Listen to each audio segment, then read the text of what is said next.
এই রেডিওতে বাজে হারিয়ে যাওয়া ভূতের গল্প। এই কাহিনীর সমস্ত চরিত্র এবং ঘটনা সব কাল্পনিক।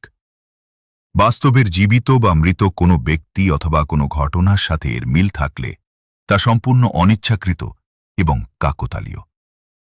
ব্যবহৃত অপ্রকৃত এবং অলৌকিক ঘটনাক্রম পরিবেশনার উপক্রম মাত্র। কুসংস্কার বিশ্বাস করবেন না, কুসংস্কার ছড়াবেন না। নদীর ধারে ছোট্ট একটা গ্রাম, নাম কুশিয়ারি। গ্রামটা দিনের বেলায় বেশ শান্ত। মাঠে চাষিরা কাজ করে, খেলার মাঠে ছেলেপুলেরা গরু ছাগল চড়ায়।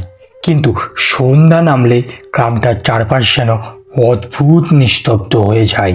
গ্রামের বুড়োরা বলে, এই গ্রামের উত্তরের মাঠটা একসময় শ্মশান ছিল, আর ঠিক সেখানে নাকি এক অশরীরী ঘুরে বেড়ায়। বিভূতি নামের এক স্কুল শিক্ষক সদ্য এসেছেন এই গ্রামে। তিনি অশিক্ষার অন্ধকার দূর করার স্বপ্ন নিয়ে এখানে থাকতে শুরু করেছেন। কিন্তু গ্রামের লোকজনের একটাই ভয়, উত্তরের মাঠের কুয়াশা। কুয়াশা মানে শীতকালের গ্রামের এক সাধারণ ব্যাপার। এই মাঠের কুয়াশার ভেতরে নাকি কারো নাম ধরে ডাকে, আর যে মানুষ তাকে সাড়া দেয় সে আর বেঁচে ফেরে না। বিভূতি প্রথমে এসব বিশ্বাস করেনি। তিনি শিক্ষিত মানুষ, ভূতপ্রেতের গল্পে ভরসা করতেন না। এক রাতে গ্রামের কিশোরী মেয়ে কাকলি বই ফেরত দিতে এলো তার বাড়িতে। সে ভয়ে ভয়ে বলল, বাবু, কাল রাতে দেখলাম উত্তরের মাঠের কুয়াশার ভিতর দিয়ে এক বুড়ি হেঁটে যাচ্ছে।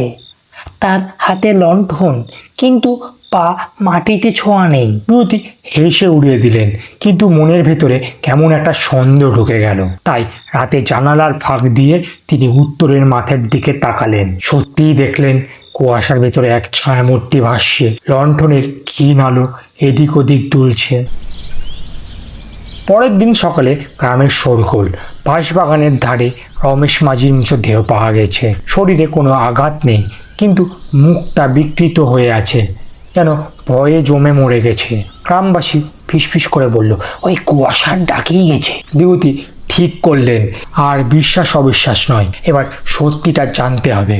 তিনি কাকলিকে নিয়ে রাতে মাঠের ধারে দাঁড়ালেন। মধ্যরাত পেরাতেই ঘন কুয়াশা নামলো। হঠাৎ কানে ভেসে এলো এক ভাঙা গলার ডাক, বিভূতি, বিভূতি। বিভূতির বুক কাঁপলেও সাহস করে এগোলেন। কুয়াশার ভেতরে ভেসে উঠল এক বৃদ্ধার মুখ, চোখ দুটো জল জল করছে, মুখে হাহাকার। আমার কঙ্কালটা কেউ নদীতে ফেলেনি, শ্মশানে ফেলে রেখেছে, তাই আমি শান্তি পাইনি। বিভূতি বুঝলেন এ এক অশান্ত আত্মা। ভয়ে পিছোতে গিয়েও কাকলির হাত শক্ত করে ধরে রাখলেন। পরের দিন সকালে গ্রামবাসীকে ডেকে বিভূতি সেই শ্মশান থেকে একটা অর্ধেক পোড়া কঙ্কাল বের করে এনে যথাক্রমে ক্রিয়া সম্পন্ন করলেন। রাত নামতেই কুয়াশা আবার নামলো, কিন্তু এবার আর ডাক শোনা গেল না। মাঠটা নিস্তব্ধ। গ্রামের লোকেরা হাঁপ ছেড়ে বাঁচল।